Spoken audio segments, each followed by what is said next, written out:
Welcome to the Cash Flow Guys podcast. Join Tyler and his team as they unlock the secrets to achieving financial independence through wealth-building strategies inspired by Robert Kiyosaki and other thought-provoking leaders. Learn to build leveraged streams of cash flow that land in your pocket and improve your quality of life. Gain access to cutting-edge ideas that will increase your productivity and streamline your success. Find out how to supercharge your retirement plan so you won't have to retire with a pay cut. You can escape the rat race. Are you ready? It's time to Learn to Earn with Tyler Sheff.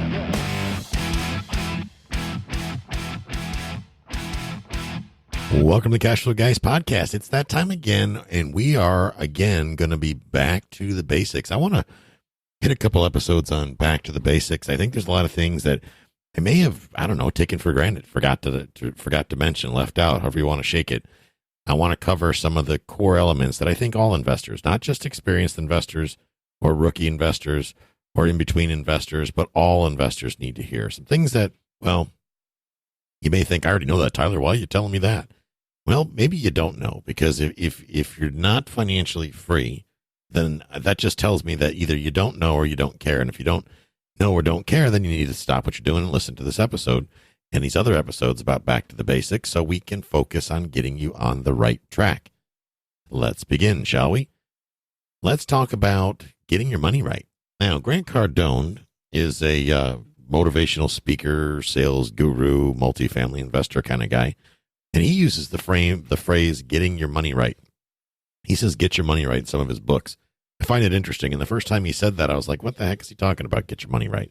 But the more I started listening to his books and following the information he puts out, I realized that he's talking about basically getting your finances in order. And a lot of people that I talk to say, well, Tyler, that's great. As soon as I hit my first million as a real estate investor, then I'll get my finances in order. And the reality of it is they climb this hill, so to speak. They climb this greased ladder, thinking that pot of gold at the end of the rainbow is just at the top rung of that ladder. They keep climbing and climbing and climbing, and then they start hearing things like, well, Tyler, I can't get a deal, or this is too hard, or the prices are too high, or it's a seller's market, or I lost my rentals. I love that one. I lost my rentals. How do you lose a rental? You misplace it? I mean, if you buy it right, how do you lose it? I don't get it. Usually by putting bad financing in there, right? Bad financing. If you're not responsible with how you acquire the capital or the financing to put a deal together, then you'll bankrupt yourself. I've talked about that in previous episodes, but today we're going to talk about getting your money right. So bear with me. Here we go. Everybody wants to do deals and get rich, right?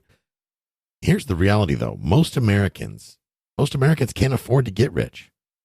And you're thinking, what did he just say? Let's pull the car over. I think maybe Tyler's having a stroke. I think he just said that most Americans cannot afford to be rich. And if that's what you heard me say, you're absolutely correct, because that's exactly what I said. Most Americans cannot afford to be rich. I'm going to say it one more time. Most Americans cannot afford to be rich. That means that upstairs, between the ears, right behind the nose, behind the eye sockets, is that thing we call a brain. And in that space, we don't have the right mindset, the wealth mindset. Now, I've always been staying on task with my reading and whatnot. So I was reading Think and Grow Rich again. It's been a while. So I pulled out the audio version. I've been driving back and forth between the property on weekends and whatnot. And I've been listening to that audiobook again. And I got a lot of ahas again. And that's Think and Grow Rich from Napoleon Hill. Think and Grow Rich from Napoleon Hill. And it helped remind me of a lot of the things that you tend to downplay or forget. Okay.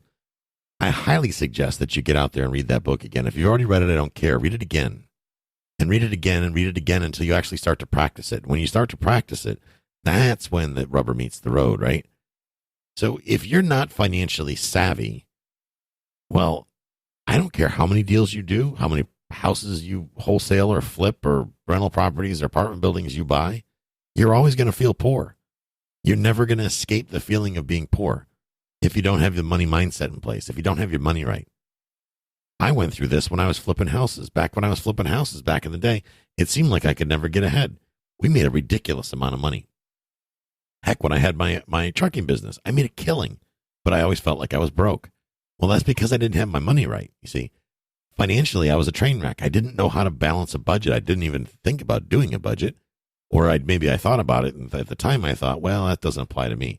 And some of you are driving down the road that maybe you're in the Beltway and you're going down the road going in DC and you're going, I got a cushy government job like Tyler had, and that's all good. I'm making my 6-figure salary. You know, this episode doesn't apply to me, so I'm going to turn it off. I'm going to say stop. Don't turn it off. Listen, because this does apply to you. Because if you're still punching that clock and you got that Beltway mindset, as they call it, if you're still out there punching that clock, if you're still answering to somebody else, then you need this episode and you need this series of Back to Basics more than anyone else. I can tell you that. Because everybody else, while you're busy punching the clock, the truly independent are out there doing deals and making it happen. So bear with me.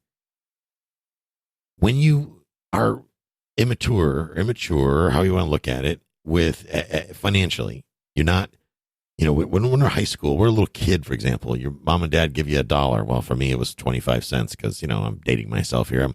I'm not as young as the rest of a lot of the folks that listen to the show. And maybe there's folks that listen to the show that are older than me. Who knows? But I know when I was growing up, 25 cents, 50 cents was a lot of money. In the 70s, that was a big deal. God, if you got $1, you felt like you were rich. Well, my parents, and I love my parents to death, don't get me wrong, but my mom and dad didn't really do a good job of teaching me how to manage money. I think my mother tried, but I wasn't willing to listen. And my dad was a lot more fun. He was more about having a good time, and I've kind of led myself in that direction, right? So mom tried, but Tyler didn't want to listen. Dad didn't even try. Dad was all about, let's go out and have fun, and if we can finance it, we can buy it, and that was kind of my dad's mindset. Now, I'm sure that came from his parents, and his schooling never really taught him to manage money either. Coming to think about it, my family, my aunt, his sister, was probably the same way. My uncle, I'm pretty sure, managed all the money. It's just they didn't, for whatever reason, it didn't trickle down to me. So most of my life, many years of my life, I did not know how to manage money. And by not knowing how to manage money, no matter how good I did as a real estate investor, it was never enough. I could never seem to get ahead.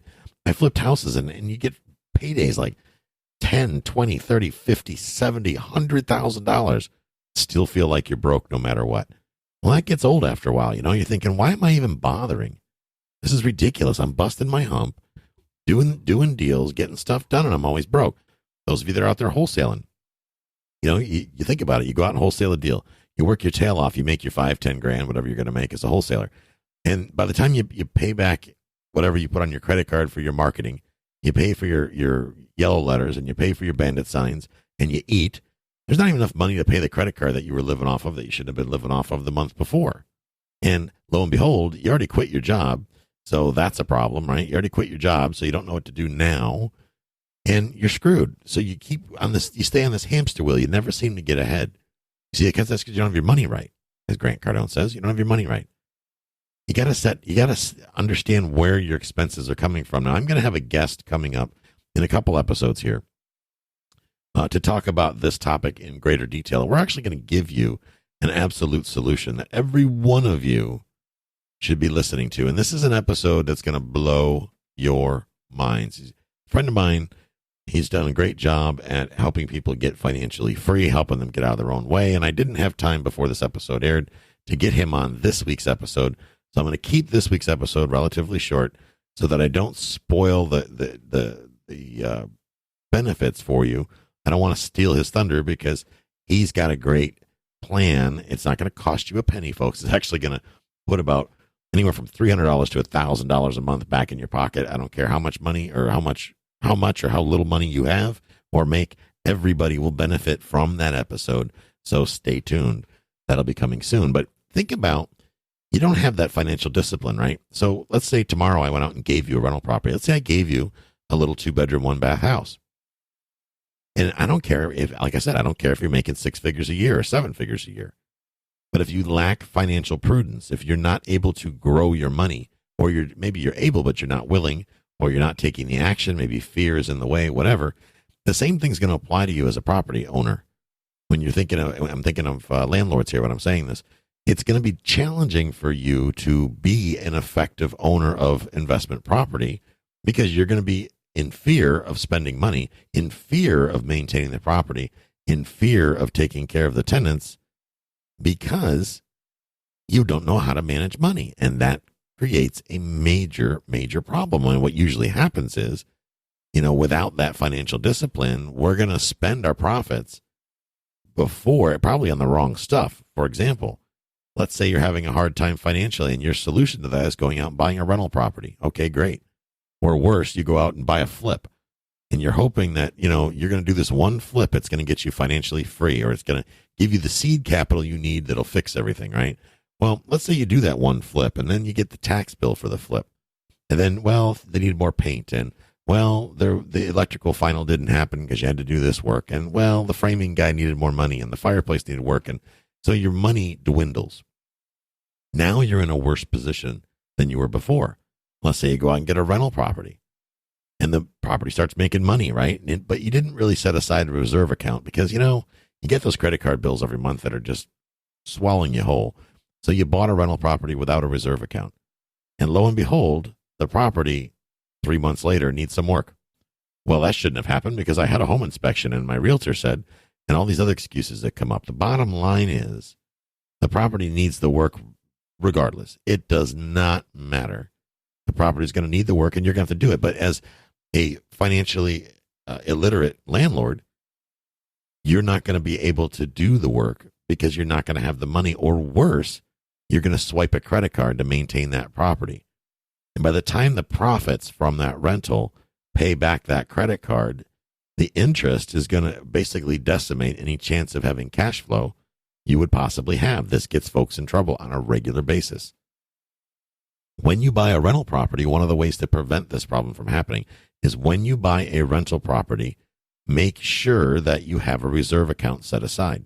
That said, I know you need your down payment money if you're going to go to the bank, or if you're going to use private money, whatever. Make sure you have going in more cash set aside than what you need to buy the property and put the down payment down. That means you should have a reserve account. Reserve account, in my opinion, starting out should be probably around 10% of the income, 10 to 15% of the income should get set aside for maintenance and repairs. Frankly, I would take the first year's expenses and repair money, that 10% of the first year's income, and start on day one with that. Okay, so if the property is going to make $5,000 a year, 10% is going to be $500. You should have at least that $500 before you even start with the property. And then be putting 10% per month away out of the cash flow so you can build up that reserve account. Now, 10% doesn't sound like, it sounds like a lot, but in that example, that's not a whole lot of money. I'm talking about that's based on your net. So let's go on your gross. Let's say the property rents for $900 a month. So we're going to go 900, and then we're going to multiply that by 12. That's $10,080, right? So $10,080. Out of that $10,080, I'm asking you to put $1,080 aside for reserves on day one before you close on the property. That money should be set aside, that $1,080. And then every month, I'm going to have you take $100 profit out of your cash flow, $100 that net cash flow, and set that aside. That way, at the end of year one, you should have $2,060, right? 2,000. Let's see here. We're going to do it times 10%. That's 1,080. So we're going to have $2,160. $2,160 at the end of year one, not at the end of year two, but at the end of year one.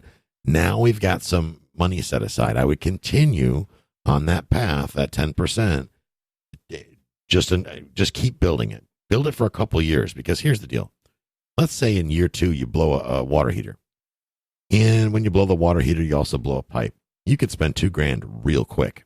The water heater itself, if it happens on a Saturday afternoon and your tenant would like to shower in order to pay rent, you're going to probably spend $750 to $1,000 having a water heater installed. You have to pull a permit. You have to do all this stuff, right? Maybe you need to upgrade the electrical to get it done. Now it's getting to $1,200, $1,250. You could easily eat up that $2,160 in the first year without a doubt. So go ahead and allow for that, right? That's part of getting our money right, is preparing ourselves to succeed. Now, our views about money tend to hold us back as real estate investors because we think things like team members are expensive. Well, I can't hire an attorney because that's expensive. I can't have him review my contract because that'll be expensive. I can't fight this issue on my title, the deed to the property, because that'll cost money.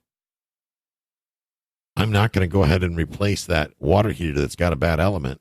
I'll wait till later till I get more money. These things, when I buy a property, folks, I prepare the property to succeed by taking care of anything that I think will come up in the next 2 years. I have it done on day one. And you think, well, okay, what if tenants are there? Well, if tenants are there, then I'll maybe make some different arrangements. Maybe I'll relocate them temporarily, put them in a different unit. That again, I'm a multifamily guy, so I have the ability of having probably 1 or 2 units vacant. Usually the way I buy properties, there's more than one unit vacant, so I can put people in there and go on. Let's get back to our views on money. So you are managing, essentially, as a landlord, you are managing a business. As a rehabber, you are managing the funds of a business. So let's set that aside for a second.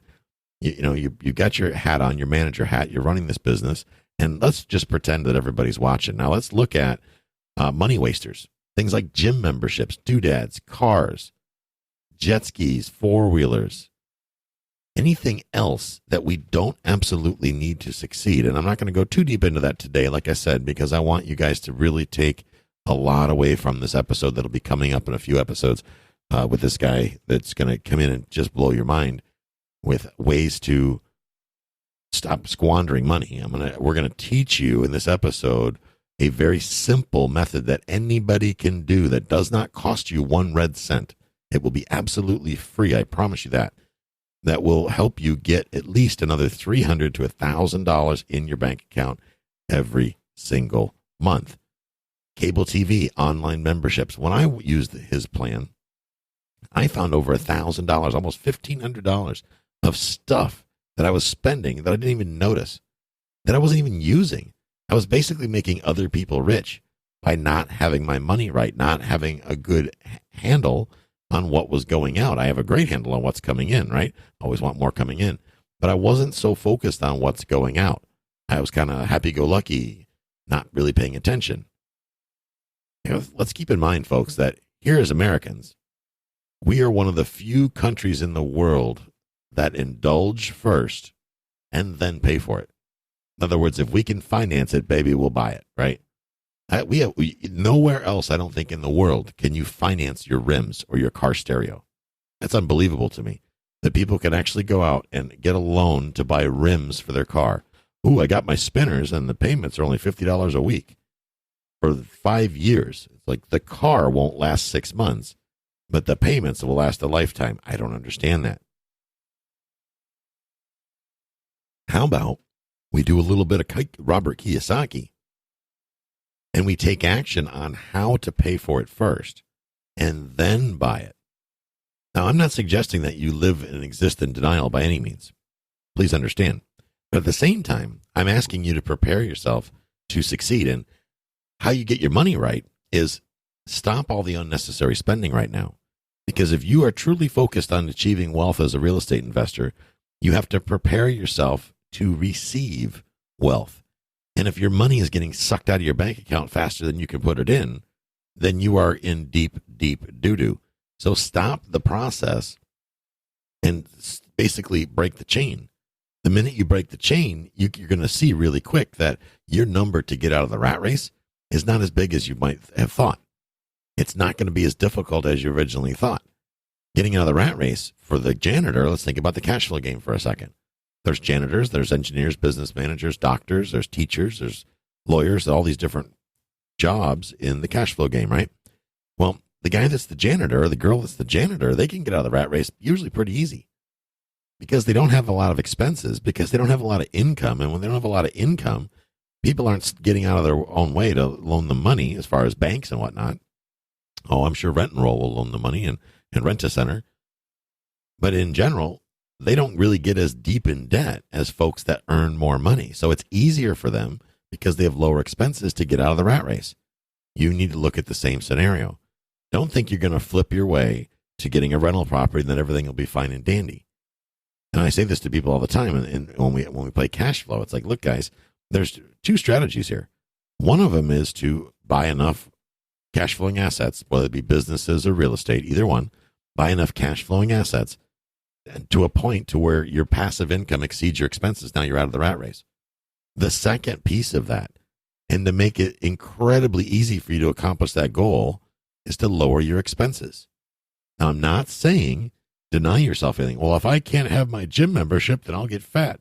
Well, if you're using your gym membership, then great, right? But I believe that you can work out without going to the gym, okay? I believe that you can run without going to the gym.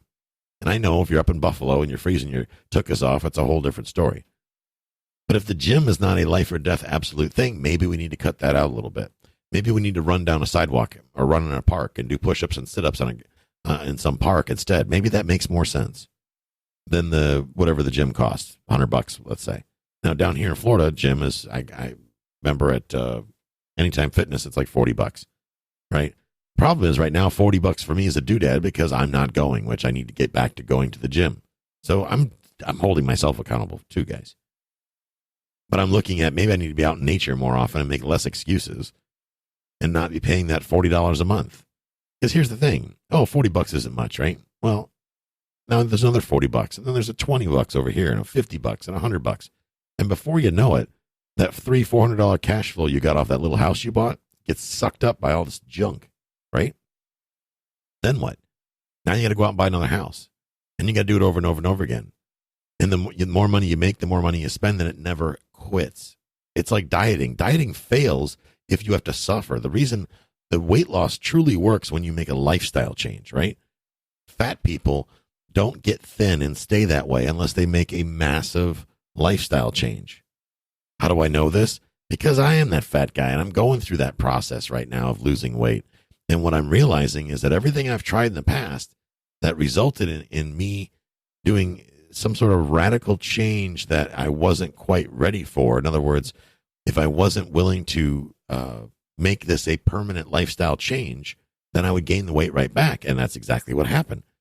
You know, I did this one diet where I couldn't even wash my hands with traditional soap. I had to use a special soap, and it got to be such a pain in the ass, pardon my French, such a major pain that I stopped doing it because it wasn't sustainable.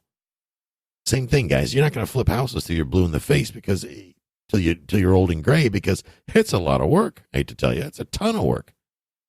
So you're going to have to come up with a plan that's sustainable. You're going to have to get on a budget that's sustainable. You can't keep feeding it. I know guys that are real estate investors that are so overextended. They got thousands of dollars a month in house payments. They're trying to keep up with the Joneses. And the reality of it is they're broke. But they're so trying to keep up with everybody, they're quickly going broke because their expenses are so out of control. They can't keep a good handle on it. Don't become that person. So what if, let's just say, what if you took action, like I said earlier, on how to pay for it first? Don't say I can't afford it. Say, how can I afford it? Right out of Rich Dad, Poor Dad. What if we refused to indulge any longer until we first obtained a cash flowing asset to pay for it? Would we die while waiting? No, not at all. I've been very good and very disciplined about waiting for things until I have a cash flowing asset to pay for it. And when I establish a cash flowing asset, when I acquire a business or an asset to pay for something, then I can go out and get my doodad. Ladies and gentlemen, I record this week because I don't want you to be a statistic. And if you don't start your real estate investing career with having your money right, if you're not okay and you're getting into real estate investing, if you're not financially disciplined as a beginning real estate investor, you've got to start there first. Otherwise, you will guaranteed fail. Guaranteed. Say it again. You are guaranteed to fail if you do not develop financial intelligence and financial discipline. This is why with the mastermind, I start with module 1 and module 2 is about mindset and taking personal and financial inventory. I'm going to leave it right there, folks. I don't want to spoil it for my friend when he comes on here in a couple weeks. I want to remind you that if you're looking to take things to the next level, you want to join me in the next mastermind.